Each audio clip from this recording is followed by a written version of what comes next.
Felipe, Heron, sejam muito bem-vindos à nossa universidade e vamos lá. Bom, eu primeiro gostaria de agradecer aqui pelo espaço cedido pela UFS, pelos professores, aí, pela recepção muito bacana que a gente teve desde que a gente chegou. Chegamos hoje de Curitiba. Queria agradecer aí também pela apresentação que foi feita. Hoje a gente vai falar um pouco sobre investimentos, né? Eu dei o nome dessa palestra de Investimentos Garantem o Futuro, né? Porque a gente acredita fielmente aí que os investimentos podem mudar a vida de vocês se feitos da forma correta. Hoje eu estou aqui para representar, na verdade, 3 empresas, tá? A primeira, como o professor pontuou, eu fundei a Trade de Valor, junto com o meu sócio que está aqui, que hoje está na nobre função de passar os slides aqui. Não quis apresentar, não teve como vir aqui apresentar. E a gente fundou também uma outra empresa que é a Legado de Valor, tá? A Trade de Valor, como foi apresentado ali, tem como atividade principal educação de novos operadores de mercado. Operar na Bolsa de Valores é diferente de investir na Bolsa de Valores, né? Operar é você comprar basicamente uma ação ou qualquer outro ativo cotado na bolsa a um determinado preço, R$10, digamos, e daí alguns dias você vende essa ação, daí algumas semanas você vende essa ação a R$12 e embolsa um lucro, ou então vende essa mesma ação por R$8 e embolsa um prejuízo. A Legado de Valor, ela tem um foco em ensinar as pessoas a investir na Bolsa de Valores, que tem uma significância, tem uma atuação bem diferente, né? Investir é quando a gente pensa a longo prazo. Então, a longo prazo não é uma semana, não é um mês, não é um ano também, são vários e vários anos. E a gente também está aqui para representar a Barça Investimentos. A Barça Investimentos, para quem não conhece, é um dos escritórios de assessoria de investimentos credenciada pela corretora, que hoje é a maior corretora do Brasil, a XP. Escritório de maior relevância hoje, tá? Que tem como figura-chave aí o Barça Neto, um dos maiores investidores, pessoa física do Brasil. Uma pessoa que eu admiro muito e também gostaria de agradecer a ele e o pessoal da Barça Investimentos por tornar esse evento aqui possível. Bom, o que a gente vai ver hoje aqui, né? A gente vai ver por que investir. São 2 motivos que eu estou citando aqui nessa palestra do porquê que vocês devem começar a investir o quanto antes. O poder dos juros compostos, os tipos de investimento. A gente tem investimentos de renda fixa e renda variável. A gente vai falar um pouco sobre cada um deles. A armadilha da rentabilidade nominal versus rentabilidade real. Isso é uma coisa que engana muitas pessoas hoje que vão em busca de informação sobre investimentos na internet. Vamos fazer um comparativo da rentabilidade de diferentes tipos de ativos, diferentes classes de ativos. Vou falar para vocês por que nós acreditamos que as ações são o melhor investimento de todos, né? Aí logo em seguida a gente vai falar um pouco sobre como escolher as melhores ações para investir. Eu vou dar alguns exemplos e por fim a gente vai finalizar a palestra falando um pouco sobre diversificação. Então vamos lá, por que investir? São 2 motivos, como eu citei para vocês. O primeiro motivo é que se vocês não investirem por conta própria, se vocês não tomarem alguma ação, vocês provavelmente não vão se aposentar. Isso é algo pesado de se dizer, mas é a realidade, certo? A gente está aqui para mostrar alguns números para vocês. Existem hoje 2 tipos de regime de previdência social, o RGPS e o RPPS. O RGPS é o regime dos CLTistas, de quem trabalha com carteira assinada. E o RPPS é o regime dos servidores públicos, dos pensionistas e militares. Como vocês podem ver, os números aqui na escala Y do meu gráfico, eles são negativos, tá? E esse valor aqui, 107 bilhões no RPPS, 317 bilhões no RGPS, não são valores que foram gastos pelo governo com a aposentadoria. É o que sobrou, ou melhor, o que faltou. O governo arrecada, o governo gasta e ele vai ou ter uma sobra de dinheiro ou vai ter que aportar mais recursos. Então, veja que desde 2015 a gente está vendo aí um verdadeiro rombo na Previdência. E talvez vocês sempre tenham ouvido falar que a Previdência tem problemas, né? Isso não é da nossa geração, isso já vem de várias gerações, mas a gente tem um fato novo aí, bem recente, inclusive, de uma matéria da Valor Econômico, agora, do dia 3 de maio deste ano. A Previdência hoje ela tem menos de 2 contribuintes por beneficiário, tá? Como é que funciona a Previdência? A Previdência é diferente do que muita gente pode pensar. Você contribui a vida inteira e esse dinheiro ele não está sendo guardado para você usufruir numa conta sua. Não, esse dinheiro é utilizado para pagar pela aposentadoria das pessoas que hoje são beneficiárias da Previdência Social. E o que vem acontecendo? A gente vem vendo um número cada vez menor de contribuintes para cada beneficiário, né? Em 2012 a gente tinha 2,26 contribuintes para cada beneficiário da Previdência Social. Aqui a gente está considerando os dois regimes, o RGPS e o RPPS. E as projeções apontam que em 30 anos, aí, menos até de 30 anos, né, 2051, a gente vai ter menos de um contribuinte para cada beneficiário da Previdência. E lá em 2060, né, esse número já cai para 0,66. Ou seja, vai ter mais gente se aposentando e querendo usufruir do recurso do que gente para pagar esse recurso. Por que isso está acontecendo? Porque no Brasil hoje, não só no Brasil, mas no mundo inteiro, as pessoas têm cada vez menos filhos. Então, esse é o gráfico que mostra a taxa de fecundidade no Brasil de 1950 até 2024. Percebam que lá em 1950, a gente tinha uma média de 6 filhos por mulher no Brasil. Hoje, essa média já é de 1,6. Ou seja, está nascendo cada vez menos gente no Brasil. Ao mesmo tempo, a gente tem uma expectativa de vida cada vez maior. Ou seja, as pessoas que estão hoje no Brasil estão vivendo por cada vez mais tempo. Isso, apesar de ser bom, para a Previdência a conta não fecha, certo? Então, os números estão aí, você pode olhar os números e acreditar neles, ou você pode depender só da Previdência. Eu não acho que o sistema de Previdência vai quebrar totalmente, afinal, isso nem seria possível, né?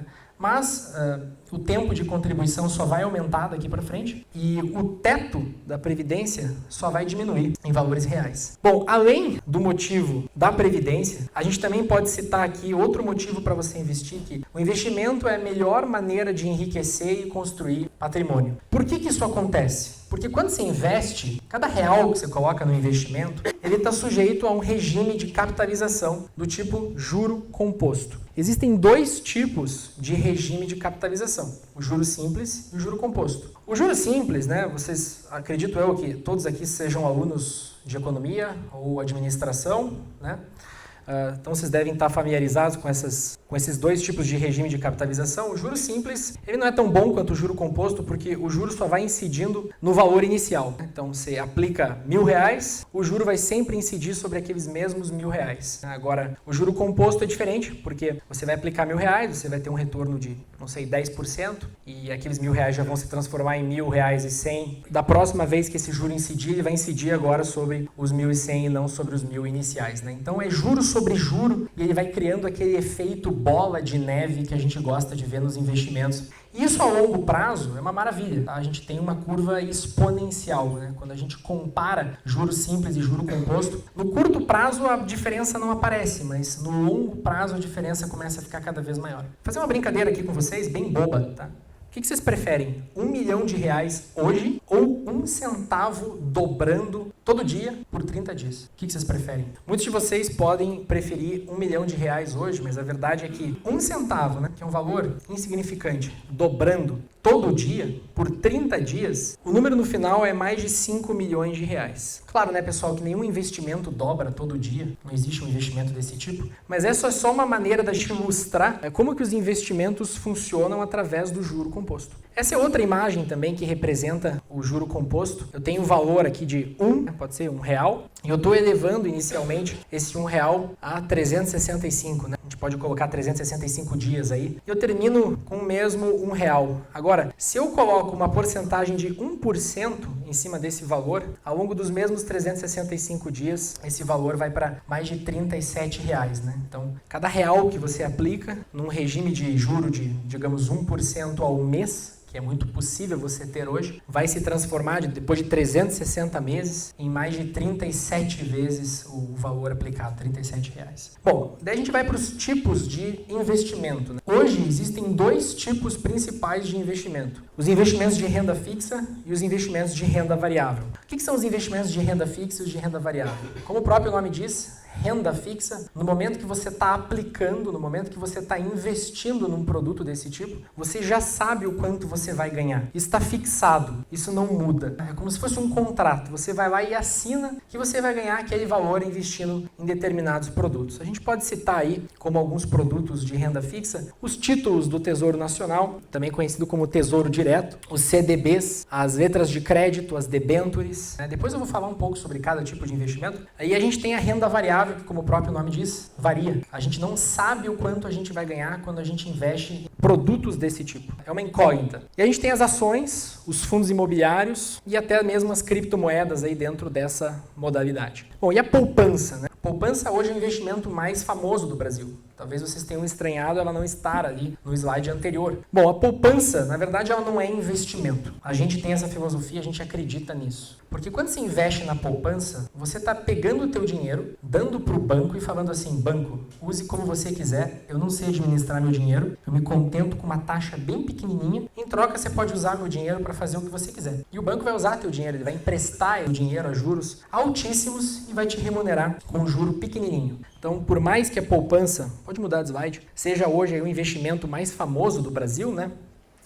Ele não é um investimento de fato. Olha só esse dado aqui, né? Metade dos brasileiros não investe e a metade que investe, 68% dessa metade, mais da maioria dessa metade, investe na poupança, ou seja, está investindo de forma inadequada. Poderia estar investindo melhor, tem muito dinheiro aí para ser ganho por investidor médio brasileiro. Bom, eu queria falar um pouco aqui sobre os tipos de investimento. Eu citei eles, né? Mas vamos falar brevemente sobre o que eles são. Começar pelos títulos do Tesouro Nacional, né? Também conhecido como Tesouro Direto. Aqui no Brasil esse nome se popularizou, Tesouro Direto. Como é que funciona esse tipo de investimento? Você vai pegar teu dinheiro e você vai emprestar ele para o governo, tá? O governo ele tem os seus meios de arrecadar dinheiro através dos impostos, através de empresas públicas, né?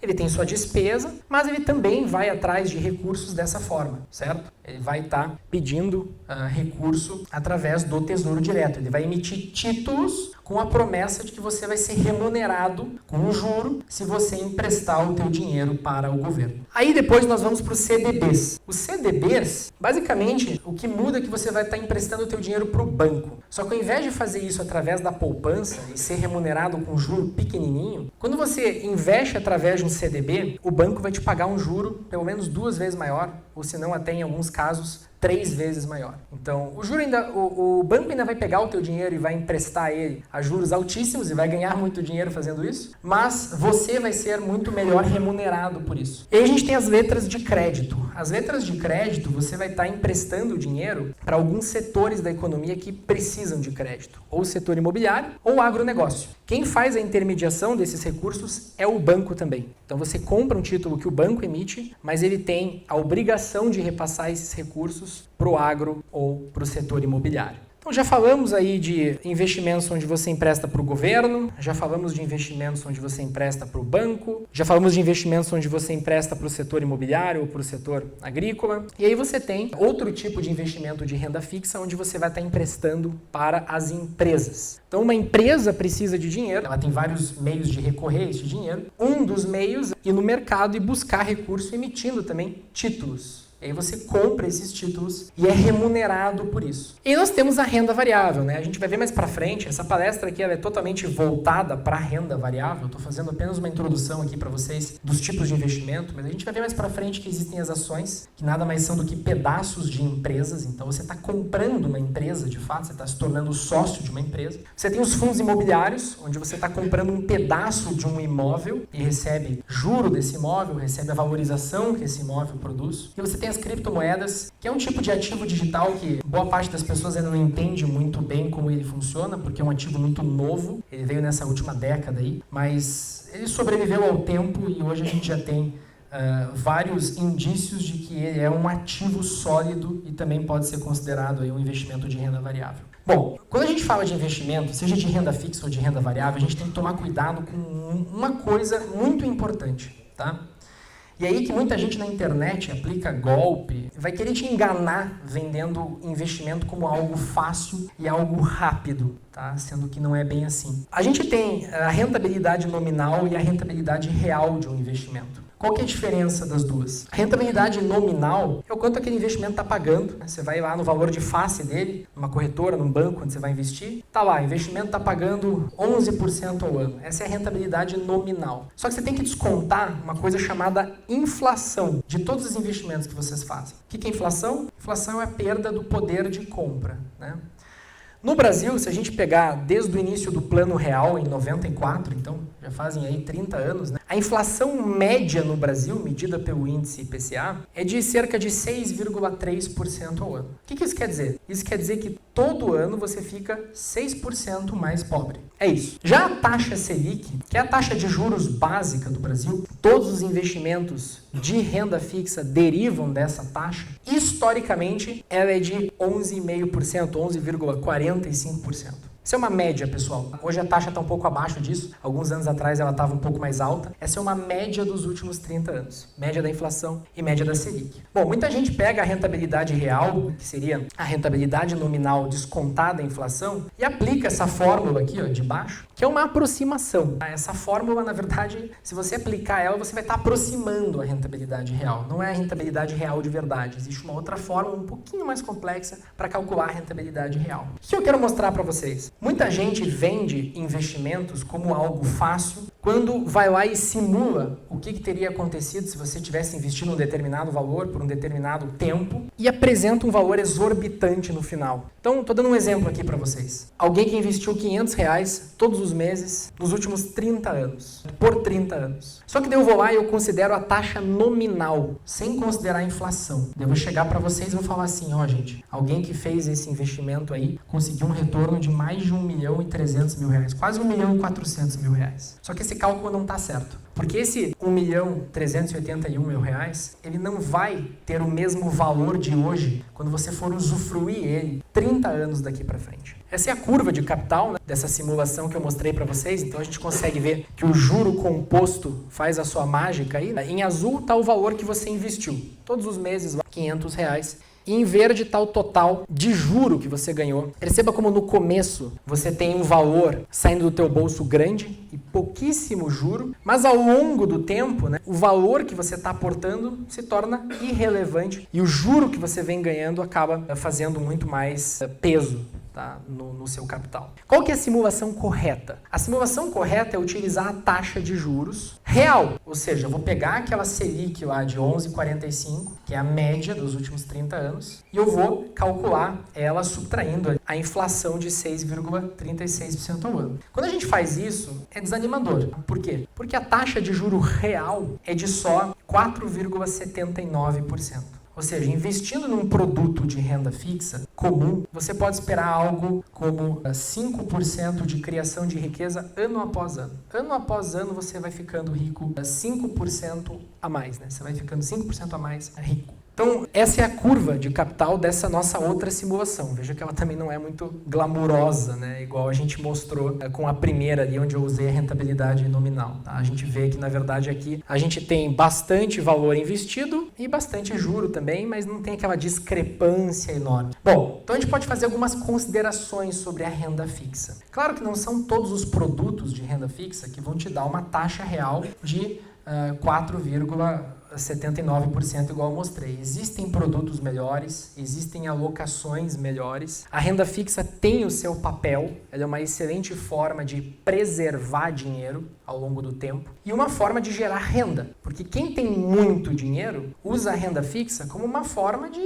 renda, né? Você consegue ganhar quase 5% ao ano, limpo de inflação. E quando você tem muito dinheiro, você só fica vivendo em cima daquele dinheiro que os teus investimentos te geram. Mas como uma forma de te mudar de patamar, de te enriquecer de fato, a gente não enxerga a renda fixa com olhos tão bons assim. Para enriquecer e construir patrimônio, o investidor ele tem que mudar uma das variáveis. Existem 3 variáveis ali para a gente conseguir determinar o quanto que a gente ganha de um investimento. A valor aportado, rentabilidade ou tempo de contribuição. Tempo de contribuição a gente não pode mudar, porque eu já estou considerando ali no cálculo 30 anos. Tá? Então já é um tempo de contribuição bem relevante. Mas o valor aportado a gente pode mudar e a rentabilidade a gente também pode mudar. O valor aportado, né, vocês vão mudar como? Se especializando, né? Tendo uma renda cada vez maior e guardando uma parte dessa renda. Já a rentabilidade, como é que a gente vai mudar? A gente vai escolher uma classe de ativo diferente. Então, ao invés de investir só na renda fixa, você vai buscar investir na renda variável também.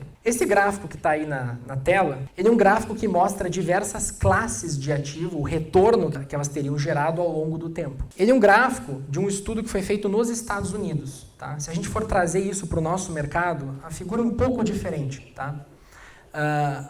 Em primeiro lugar, ali escrito stocks, estão as ações. Perceba que as ações nos Estados Unidos, historicamente falando, sempre foram o melhor investimento de todos. No Brasil, também, é o melhor investimento de todos. Nada bate as ações quando a gente fala de classe de ativo. Aí a gente tem bonds e bills. O que seriam as bonds e bills? Algumas aplicações de renda fixa, títulos do Tesouro. No Brasil, os títulos do Tesouro, como vocês viram ali, eles rendem bastante. Uma rentabilidade nominal de mais de 11% ao ano é uma das maiores rentabilidades do mundo. Uma rentabilidade real de quase 5% é uma das maiores rentabilidades do mundo.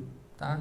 Então, a gente teria no Brasil uma imagem um pouco diferente. As ações continuariam sendo o tipo de investimento que mais rende e logo atrás estariam alguns investimentos de renda fixa. Tá? Mas é uma exclusividade nossa no Brasil. No mundo inteiro, as ações vão render muito mais do que a renda fixa. E aí você tem o ouro, né, e o papel moeda mesmo ali, no caso, a gente está considerando o dólar. Veja que esse gráfico, ele considera um retorno real, ou seja, já todos considerando inflação aqui. Aí você pode dizer o seguinte para mim, pô Felipe, mas você também está sendo injusto, né? Se você reparou aqui na escala X do gráfico, você fala assim, pô, 200 anos, Felipe, 1802 até 2005, são mais de 200 anos, ninguém vive 200 anos. Pessoal, ninguém vive 200 anos, mas veja, meu ponto ao mostrar esse gráfico para vocês não é esse. O meu ponto ao mostrar esse gráfico para vocês é fazer vocês enxergarem que em qualquer janela que você pegar desse gráfico de 20, 30 anos, as ações vão ter rendido mais do que qualquer classe de ativo. As ações, então, elas sempre foram, são e vão continuar sendo os melhores investimentos de todos. O que são as ações e o que é a Bolsa de Valores, afinal? Bom, as ações, eu expliquei anteriormente, mas vou explicar melhor aqui. As ações são pedaços de uma empresa. Então, você tem várias empresas aí, e algumas dessas empresas pegam parte do seu capital social. Capital social é o capital que avalia uma empresa, né? A gente também chama ele de valor de mercado. E parte desse capital social está no mercado para as pessoas comprarem e venderem num lugar chamado Bolsa de Valores. É literalmente um pedaço de uma empresa. E a Bolsa de Valores, então, ela acaba sendo um mercado gigante, só que ao invés de você comprar arroz, feijão, carne, leite, você vai comprar ações, vai comprar pedaços de empresas e você pode escolher a empresa da qual você vai estar comprando. Bom, mas por que investir em empresas é tão bom? Essa ideia aqui é muito importante, eu queria que vocês pegassem essa ideia aqui. Talvez os alunos aqui de economia, não sei se de administração, mas de economia, com certeza já se depararam com este gráfico aqui que se chama fluxo circular de renda. Talvez o pessoal nos últimos períodos aí já tenha se deparado com este gráfico. O que é esse gráfico? Ele é uma simplificação de como é que funciona a economia. Então, de um lado, você tem as famílias e de outro lado, você tem as empresas. Veja que o nome famílias aqui não quer dizer literalmente famílias. Os economistas gostam de chamar pessoas normais de famílias, mas são pessoas, indivíduos, tá? A gente pode colocar dessa forma. Bom, o que os indivíduos fazem dentro de uma economia? Eles consomem. A gente precisa consumir, a gente precisa comer, a gente precisa morar em algum lugar, a gente precisa pagar luz, internet, telefone, né? Vir para a faculdade, enfim, se locomover. E como que isso vai acontecer? Através de dinheiro, né? A gente troca bens e serviços por dinheiro. Só que da onde que vem esse dinheiro das famílias, dos indivíduos? Bom, ele vem do mercado de fatores de produção. O mercado de fatores de produção a gente pode trocar por mercado de trabalho, tá? Então as famílias vão lá, vão ceder o trabalho delas para quem? Para as empresas. As empresas vão contratar as famílias, né?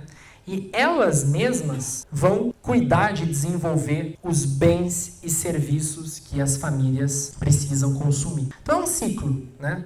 As famílias cedem o trabalho, ganham uma renda para consumir bens e serviços que as próprias empresas que contratam as famílias produzem. Veja que nesse fluxograma aqui a gente tem algo muito importante que deve ser percebido. Existe uma coisa aí dentro desse fluxograma, um agente dentro desse fluxograma que drena o dinheiro de toda a economia. São as empresas. As empresas criam riqueza. Como é que elas fazem isso? Elas inventam um produto ou um serviço. Esse produto ou serviço tem um valor agregado, só que ele tem um valor para ser produzido muito menor. Então, eu vou dar um exemplo bem simples aqui. Vamos supor que uma empresa gaste R$1 para produzir um produto. Neste R$1 já está o custo de produção desse produto e a mão de obra. Só que essa empresa vai lá e vende esse produto por R$3. Veja que o excedente, os R$2, viram receita para a empresa e a empresa, se for bem gerida, vai transformar isso em lucro. Né? Lucro esse que vai para os sócios da empresa, vai para o bolso das pessoas que são donas dessa empresa. Então veja que a empresa ela tende a drenar toda a liquidez do sistema. O dinheiro está indo sempre para as empresas e se elas são bem geridas, elas conseguem manter esse dinheiro e criar riqueza através do lucro. Antes da gente entender sobre as ações, onde que as ações se enquadram naquilo ali, eu preciso explicar para vocês o que faz o preço de uma ação subir. Eu já falei para vocês que ações são pedaços de uma empresa. A gente viu que a empresa é o único agente ali que cria riqueza, que drena todo o dinheiro da economia. Bom, o preço das ações de uma empresa, ele depende diretamente do lucro que ela consegue produzir dentro do que a gente chama de um exercício. O que é um exercício? Um ano. Então, o preço de uma ação, basicamente, é uma derivação. Você vai pegar o lucro que a empresa produz, vezes o que a gente chama de múltiplo. Esse múltiplo, tá, depende da empresa, se é uma empresa que cresce muito ou cresce pouco, de qual setor essa empresa está, de como o mercado está, se o mercado está mais otimista ou mais pessimista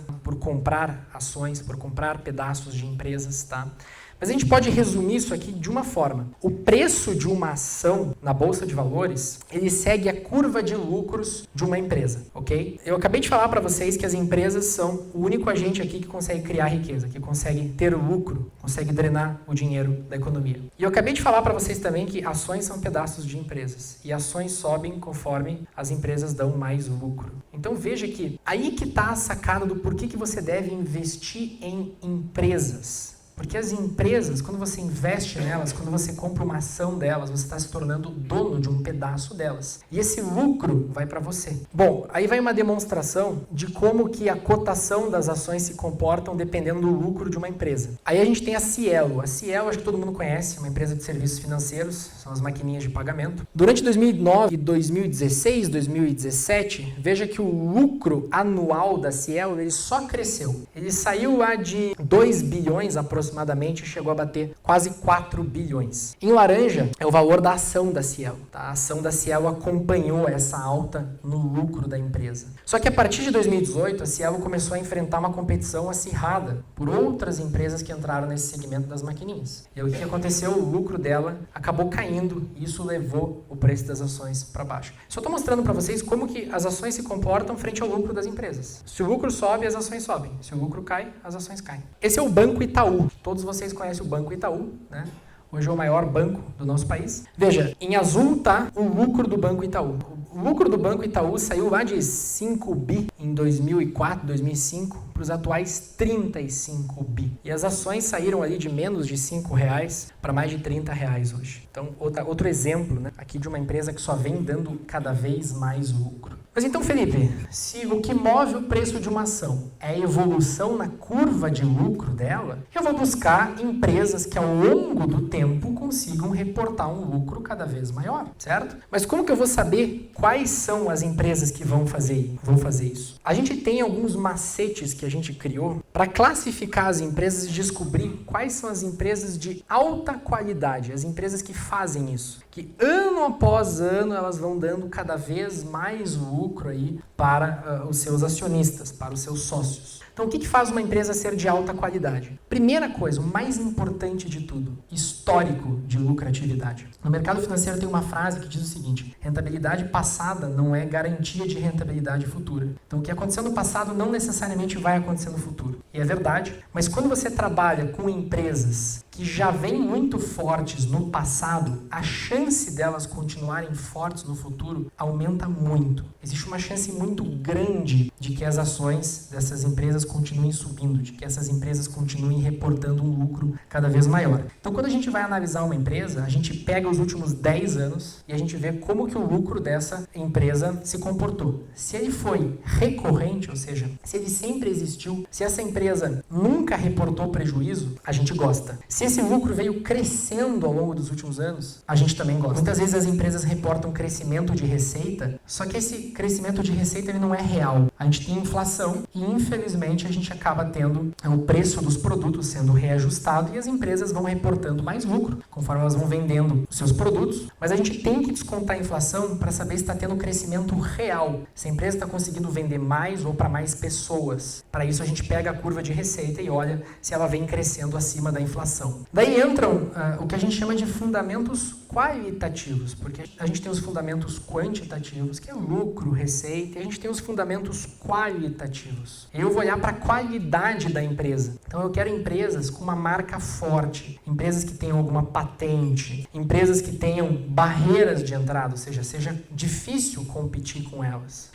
E eu também vou buscar empresas que possuam características monopolistas. Empresas que têm características monopolistas não necessariamente são um monopólio, mas são empresas que são é muito difícil de elas serem batidas, de alguém ir lá e tomar o lugar delas. Vou citar um exemplo aqui para vocês. Eu estou estudando agora com o Heron aqui, uma empresa lá do mercado americano, lá dos Estados Unidos, e ela vende piscinas. É uma empresa bem simples, ela não faz nada de extravagante, ela simplesmente vende piscinas. E o que a gente descobriu é que essa empresa é 60 vezes maior do que todas as concorrentes dela. Aliás, ela é maior do que as 60 concorrentes delas juntas, tá? Ou seja, por mais que existam concorrentes, por mais que não seja um monopólio, tá? Essa empresa ela tem uma alta barreira de entrada. É muito difícil uma das outras 59 concorrentes dela ir lá e tomar o lugar dela, porque ela já está muito grande. Então ela tem essas barreiras. Setor ou modelo de negócio perene, tá? É importante vocês buscarem empresas que estão dentro de setores não cíclicos. Vou explicar para vocês. Setores onde a economia vai mal, a empresa vai bem. Ou pelo menos a empresa vai menos pior do que as outras. A economia vai bem, a empresa também prospera, tá? Vou dar para vocês alguns exemplos disso. Energia elétrica. Se tiver uma crise, uma recessão, tá? Você vai deixar de consumir energia elétrica? Claro que não. Saneamento, saúde, você vai deixar de consumir medicamentos? Tem muita gente que tem doença crônica, né? E não pode parar de consumir medicamentos. Então tem uma demanda recorrente. Bancos, seguradoras, são todos exemplos de alguns setores onde a gente não consegue ver uma ciclicidade relevante. Existe uma demanda constante. As pessoas demandam os produtos e serviços dessas empresas sempre. E a gente também busca por empresas com uma boa gestão e boas práticas de governança corporativa. Aqui eu faço um adendo para as estatais. A gente não gosta muito de ter estatais na nossa carteira, tá? Porque não que as estatais não sejam boas, a gente tem excelentes empresas, inclusive aqui no Paraná. A Sanepar é uma excelente empresa, a Copel é uma excelente empresa. Porém, as gestões dessas empresas mudam de governo para governo e pode ser que o interesse dos acionistas não seja levado em consideração, não seja o primeiro interesse a ser levado em consideração, né? Então a gente busca por empresas normalmente 100% privadas, sem interferência do governo. Mas existem exceções. Como eu disse, a Sanepar e a Copel são empresas fantásticas. Então aqui vem um estudo de caso para vocês. A empresa em questão é a Raia Drogasil. Acho que todos vocês conhecem a Droga Raia. Esse aqui é o lucro da Droga Raia ao longo dos últimos anos. A gente tem 10 anos aqui de histórico, né? Quanto mais histórico, gente, melhor, tá? 10 anos é o mínimo que a gente olha, mas quanto mais tempo, melhor. Então veja que o lucro da Raia Drogasil em 2014 era de menos de 100 milhões de reais. Hoje, 10 anos depois, esse lucro já passa de 1 bilhão de reais. Ou seja, essa empresa cresceu muito. É importante a gente ressaltar também que em nenhum momento a empresa deu prejuízo. Nenhum momento a empresa deu prejuízo. Então é o lucro recorrente que a gente fala, né? Lucro recorrente e crescente. Tem que dar todo ano lucro e tem que crescer o lucro. Aí nós temos a receita, tá? Receita da Droga Raia. 10 anos atrás, 4 bilhões de reais. Hoje já está lá na casa dos 34 bilhões de reais. Ou seja, cresceu muito mais do que aquela inflação de 6% ao ano que a gente tem no Brasil. Vantagens competitivas, né? Escala e presença geográfica. A Droga Raia está presente em todos os estados brasileiros e em boa parte dos municípios brasileiros. Marca forte e reconhecida. Hoje é a marca mais forte que existe no mercado, que ela se propõe a atuar, é da Droga Raia, né? Então veja que existe uma alta barreira de entrada aí. Que empresa que vai entrar aí para competir com ela? Que empresa que é doida de competir com a droga raia, de ter que abrir loja em todos os municípios do Brasil, em todos os estados, em tentar bater o preço da droga raia? Ninguém vai se arriscar. Então isso cria uma certa de uma característica monopolista. Setor ou modelo de negócio perene, né? A gente considera o setor como não cíclico. As pessoas elas nunca vão parar de precisar de medicamentos. As pessoas continuam precisando de medicamentos, independente se a gente está num bom momento da economia, num momento ruim da economia, ou se as pessoas estão num bom momento ou num momento não tão bom assim. Envelhecimento da população, né? Eu comecei essa palestra mostrando para vocês o aumento da expectativa de vida no Brasil. Então a gente tem uma população cada vez mais idosa e que vai precisar também de medicamentos, pois existem as doenças crônicas. Temos aí inovações e avanços tecnológicos. Né? Cada vez surgem remédios melhores e mais eficazes e a um preço mais competitivo. E a gente tem uma estratégia de crescimento sustentável, que é justamente aquilo que eu mostrei para vocês dela estar presente no Brasil inteiro. É uma empresa privada e é uma empresa que pratica aí as melhores práticas de governança possíveis. Na Bolsa Brasileira, na B3, a Bolsa Brasileira se chama B3, existe lá vários segmentos de governança corporativa. Então, conforme a empresa adota práticas de transparência, ética e conduta, ela vai subindo nesses níveis de governança corporativa. E o segmento novo mercado é o segmento mais alto que existe. Então, a própria B3 classifica essa empresa como uma empresa de governança muito boa. Então, estudo de caso aqui, né, da Raia Drogasil. Tá? Como que isso se reflete no preço das ações? Veja que ao longo dos últimos 10 anos, as ações da empresa subiram mais de 1000%.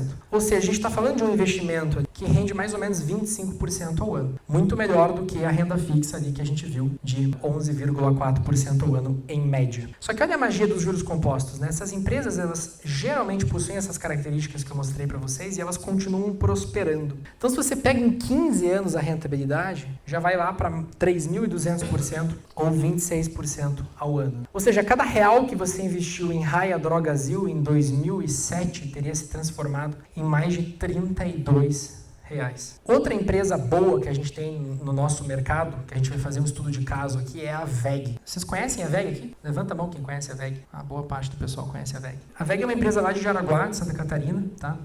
Ela fabrica e vende motores elétricos, tá? Não só motores elétricos, mas sistemas de automação, tintas, vernizes, equipamento para geração e distribuição de energia elétrica. É uma empresa bem diversificada. Depois eu vou falar um pouco mais sobre as vantagens competitivas dela. Mas olha o lucro, gente. Às vezes a gente nem precisa entender tanto assim sobre a empresa e o modelo de negócio dela, tá? Basta a gente ver o resultado. Isso aqui é o resultado da gestão da WEG. Então percebam que a gestão da WEG nos últimos 10 anos transformou um lucro de 1 bilhão num lucro lá de mais de 5 bilhões. E em nenhum momento, né, essa empresa reportou um prejuízo. Em nenhum momento. E nós passamos aí por diversas situações econômicas desfavoráveis, né? Tivemos lá uma recessão em 2015, 2016. Tivemos lá a pandemia em 2020. Veja que isso não aparece no gráfico da WEG. Receita crescente acima da inflação, né? Estamos falando também de uma empresa aí que saiu de uma receita de 7 bilhões para 32 bilhões, tá? Então, crescimento muito acima de 6% ao ano. A WEG, ela está em praticamente o mundo inteiro. Ela atua nos 5 continentes, ela tem plantas industriais fora do Brasil. Mais de 100 países, tá, que usam diretamente ou indiretamente os produtos da WEG, tá? Como eu disse, ela tem vários produtos, então ela não ficou só nos motores elétricos, né? Ela começou nos motores elétricos, mas ela não ficou só nos motores elétricos. Hoje, boa parte da receita da WEG vem de outros produtos e serviços. Então veja que é quase impossível para uma empresa brasileira, começando do zero, competir com a WEG. Existe aí uma altíssima barreira de entrada para a WEG. Aí falando um pouco do modelo de negócio dela, né? A demanda pelos produtos é contínua. Falei para vocês que a WEG comercializa equipamentos para geração e distribuição de energia renovável. A gente está passando hoje no mundo por um momento de transição energética, tá? Então a gente vai ver cada vez mais energia limpa e a WEG faz parte disso. E ela tem uma receita praticamente recorrente com os serviços dela, porque ela não vende só os motores, ela vende também todo o serviço de reparo dos motores. Então isso basicamente gera dinheiro para a WEG todos os anos. A WEG também é uma empresa 100% privada. Tive o prazer já de visitar a sede da empresa lá em Jaraguá do Sul e conhecer as pessoas que estão por trás da gestão da empresa. Posso dizer para vocês que é uma empresa com excelentes práticas também de governança corporativa, presente ali no segmento de novo mercado. E então as ações da WEG, né?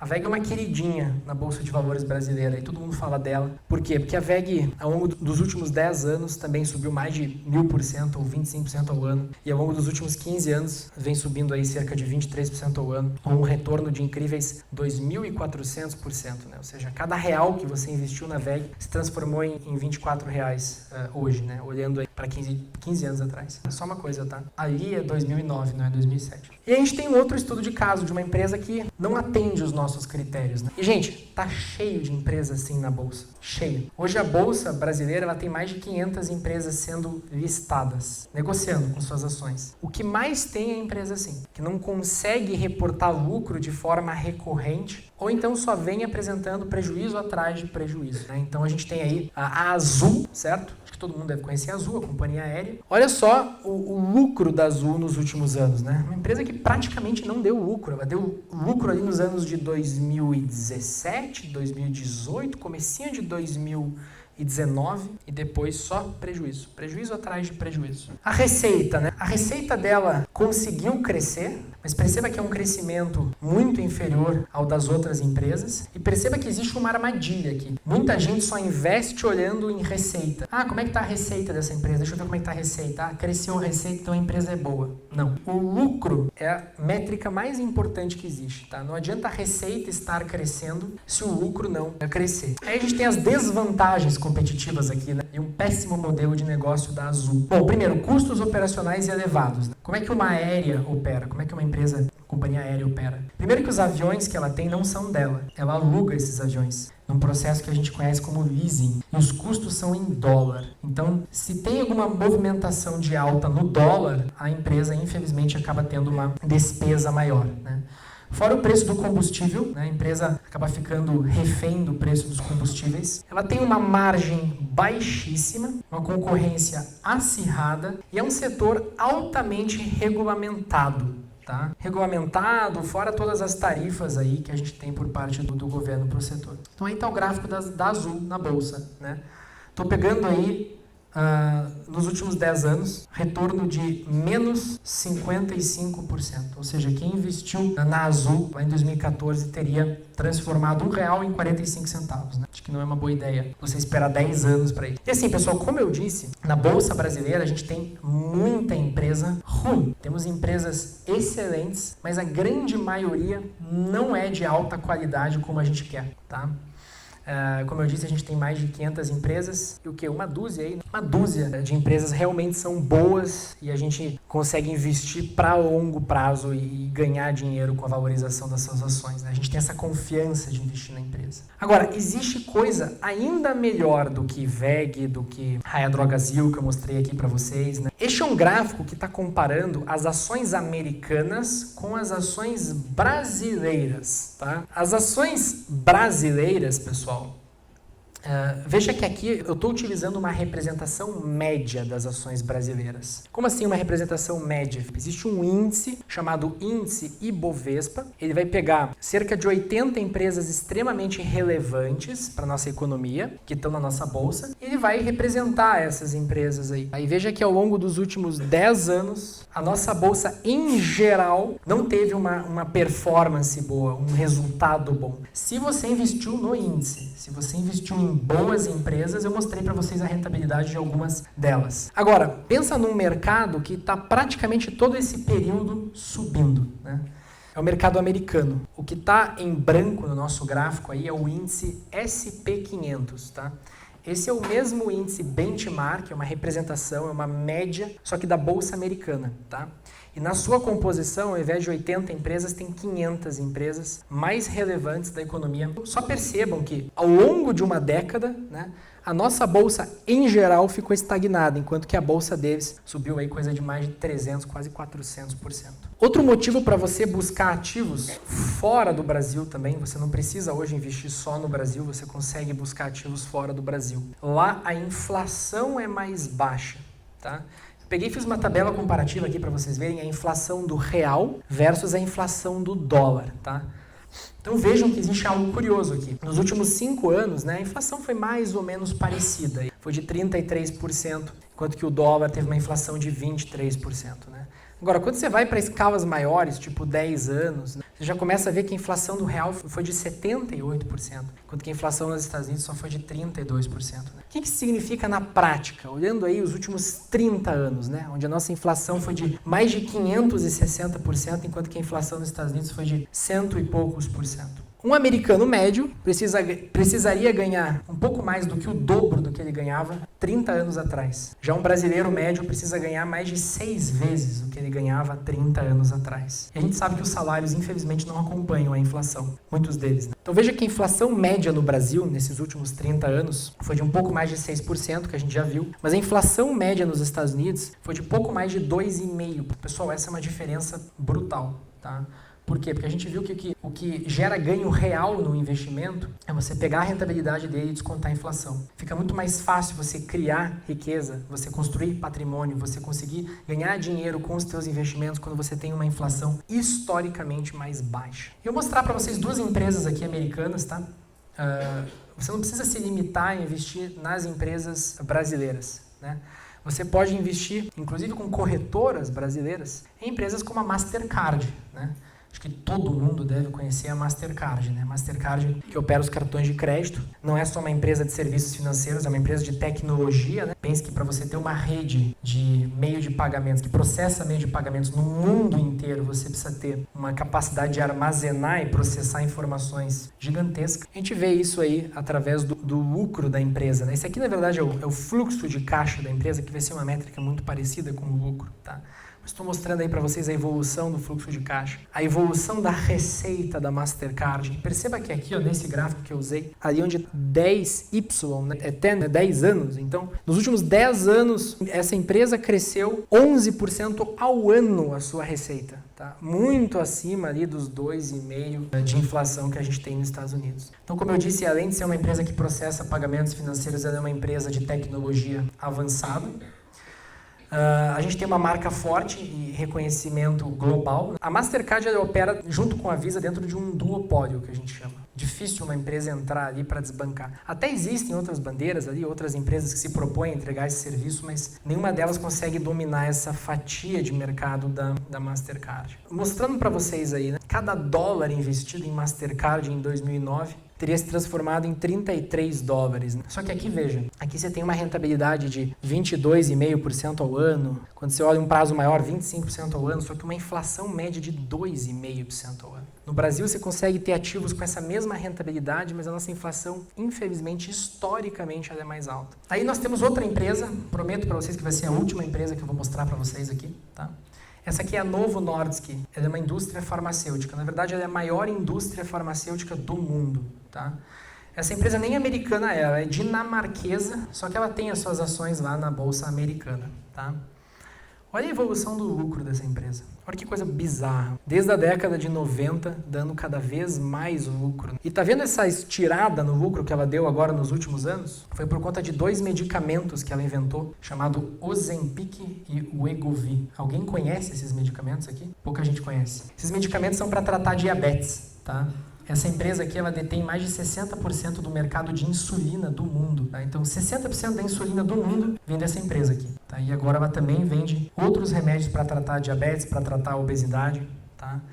Então, é uma máquina de fazer dinheiro. Essa é a receita dela. Né? Agora, olha a rentabilidade dessa ação. Né? Nos últimos 10 anos, 1.000%. Nos últimos 20 anos, 8.800%. E nos últimos 30 anos, 34.000%. Ou seja, cada dólar que você investiu nisso aqui teria se transformado em mais de $88. Só nos últimos 20 anos. Se você investiu desde o começo, ela teria transformado cada dólar em mais de $340, quase $350. Então assim, pessoal, eu mostrei para vocês aqui os investimentos de renda fixa, mostrei os investimentos de renda variável. Por fim, a gente tem que conversar um pouco sobre diversificação. Mostrei para vocês que a renda fixa tem o seu papel, ela é muito boa para estocar dinheiro, preservar o valor do dinheiro no tempo e gerar renda. Mas a renda fixa, ela também tem outro papel dentro de uma carteira de investimentos, ela dá estabilidade para uma carteira de investimentos. Porque ao longo do tempo, né, você tendo uma carteira só com ações, você tendo só ações, você vai ver a tua carteira te deixar maluco. Um dia está subindo, outro dia está caindo, outro dia está subindo. Aí você vai ver um ano que você esperou lá para ter uma determinada rentabilidade, você perde tudo em alguns dias ali, com a ação oscilando, né?